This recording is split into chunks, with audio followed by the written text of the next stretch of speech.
अस्सलाम वालेकुम रहमतुल्लाहि व बरकातहू। कैसे हैं आप सब लोग? उम्मीद करती हूँ कि खैरियत से होंगे। लास्ट वीडियो में हमने आयशा रज़ियल्लाहु ताला अन्हा के बारे में पढ़ा था और उनके बारे में कुछ जानकारी हासिल की थी।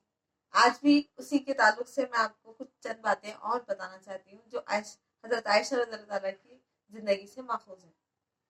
हजरत आयशा निहायत ज़हीन थी, इसलिए रसूलुल्लाह सल्लल्लाहु अलैहि वसल्लम की हर बात को निहायत गहराई के साथ समझ सकती थी। चुनांचा इनसे कसीर तादाद में दीनी मसाइल उम्मत को मालूम हुए। हजरत अबू मूसा अशरा कहते हैं, हमको कोई ऐसी मुश्किल पेश नहीं आई जिसको हमने हजरत आयशा से पूछा हो और उनके पास इसके मुताल्लिक कुछ इल्म ना मिल जाए। इमाम ज़हरा कहते हैं, अगर तमाम सहाबा का इल्म जमा किया जाए तो हजरत आयशा का इल्म सबसे ज्यादा होगा। अरवू बिन जुबैर कहते हैं, मैंने फखा और तब और शायरी में आयशा से ज्यादा बड़ा आलिम किसी को नहीं पाया। हजरत आयशा के अंदर फसाहत व बलागत भी कमाल दर्जा में पाई जाती थी। मूसा बिन तलहा कहते हैं कि मैंने हजरत आयशा से ज्यादा फसी कहते किसी को नहीं पाया। रसूलुल्लाह सल्लल्लाहु अलैहि वसल्लम पर जब वही आती तो आपकी पेशानी पर पसीना आ जाता। इस वाक़े को हजरत आयशा इस तरह बयान करती है, आपकी पेशानी पर मोती दहकते थे। हजरत आयशा रज़ियल्लाहु ताला अन्हा रसूलुल्लाह सल्लल्लाहु अलैहि वसल्लम की खरबत की वजह से ना सिर्फ दीन की बातों को जानती थी बल्कि वो इनके बारे में गहराई के साथ राय कायम करने की सलाहियत भी रखती थी। शीबा बिन उस्मान ने आपसे कहा कि काबे का गिलाफ उतारने के बाद दफन कर देना चाहिए ताकि वो इंसानों के हाथ में ना पहुंचे और इसकी बेहुरमती ना हो। आपने फरमाया, ये तो कोई बात नहीं है, जब गिलाफ काबे से उतर गया तो इसके बाद वो एक आम कपड़ा है, तो तुम क्यों नहीं ऐसा करते कि इसको बेचकर इसकी कीमत गरीबों में तकसीम कर दो। हजरत आयशा इस्लाम की हकीकी रूह को इसकी गहराई के साथ समझती थी।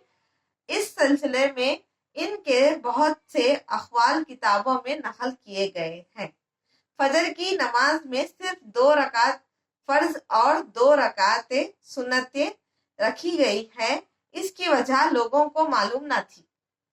हजरत आयशा से इसके मुतालिक सवाल किया गया तो इन्होंने कहा कि फजर के नमाज में इसलिए ज्यादा रकातें नहीं रखी गई कि इसमें खिरात लंबी की जाती है। हजरत उमर से एक रिवायत है कि असर और फजर के वक्त फजर की नमाज के बाद कोई नमाज ना पढ़ना चाहिए। बज़ाहिर इसका कोई सबब समझ में नहीं आता था। हजरत आयशा से इसकी बाबत पूछा गया तो इन्होंने कहा, अगर कोई शख्स सूरज के तुलू और गुरूब के वक्त नमाज पढ़े तो आफताब पर लोगों के साथ मुशाबहत हो जाएगी। एक बार रसूलुल्लाह सल्लल्लाहु अलैहि वसल्लम ने हुक्म दिया कि कुर्बानी का गोश्त 3 दिन से ज्यादा ना रखा जाए। बाज सहाबा ने ख्याल किया कि ये हुक्म हमेशा के लिए है और बाज ने इसको सिर्फ इस जमाने के लिए मखसूस समझा। हजरत आयशा ने बताया कि यह हुक्म वक्ती था। इन्होंने इसकी तवज्जो इस तरह की कि इब्तदाई जमाने में कम तादाद में लोग कुर्बानी कर सकते थे, इसलिए ये हुक्म दिया गया ताकि जिन लोगों ने कुर्बानी नहीं की है इन्हें भी इसका गोश्त मिल जाए। हजरत आयशा का मर्तबा हदीस की रिवायतों में भी बहुत बुलंद है। हजरत अबू हुरैरा और हजरत अब्दुल्ला बिन अब्बास के सिवा किसी और सहाबी से इतनी रिवायतें बयान नहीं हुई जितनी हजरत आयशा से बयान हुई।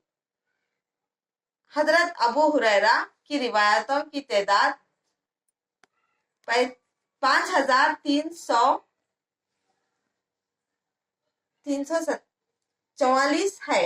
اس کے بعد حضرت عبداللہ بن عباس کا درجہ ہے، انہوں نے 2620 حدیثوں کی روایت کی ہے۔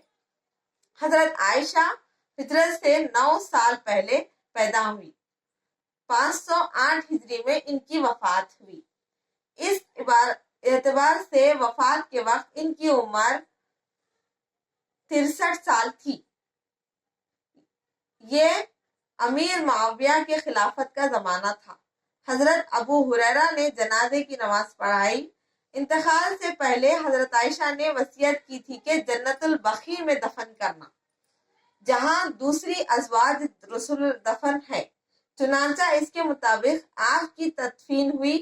آخری بیماری میں لوگ خیریت پوچھنے کے لیے آتے تو کہتی الحمدللہ اچھی ہوں۔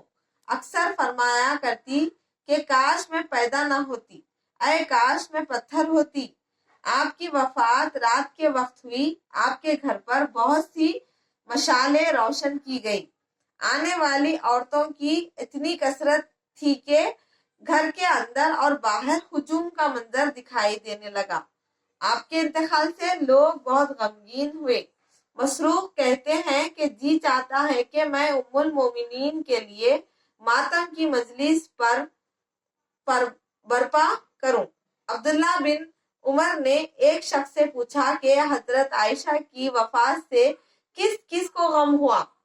اس نے جواب دیا کہ وہ جن لوگوں کی ماں تھی ان سب کو ان کا غم ہے۔ حضرت عائشہ نے وصیت کی تھی موت کے بعد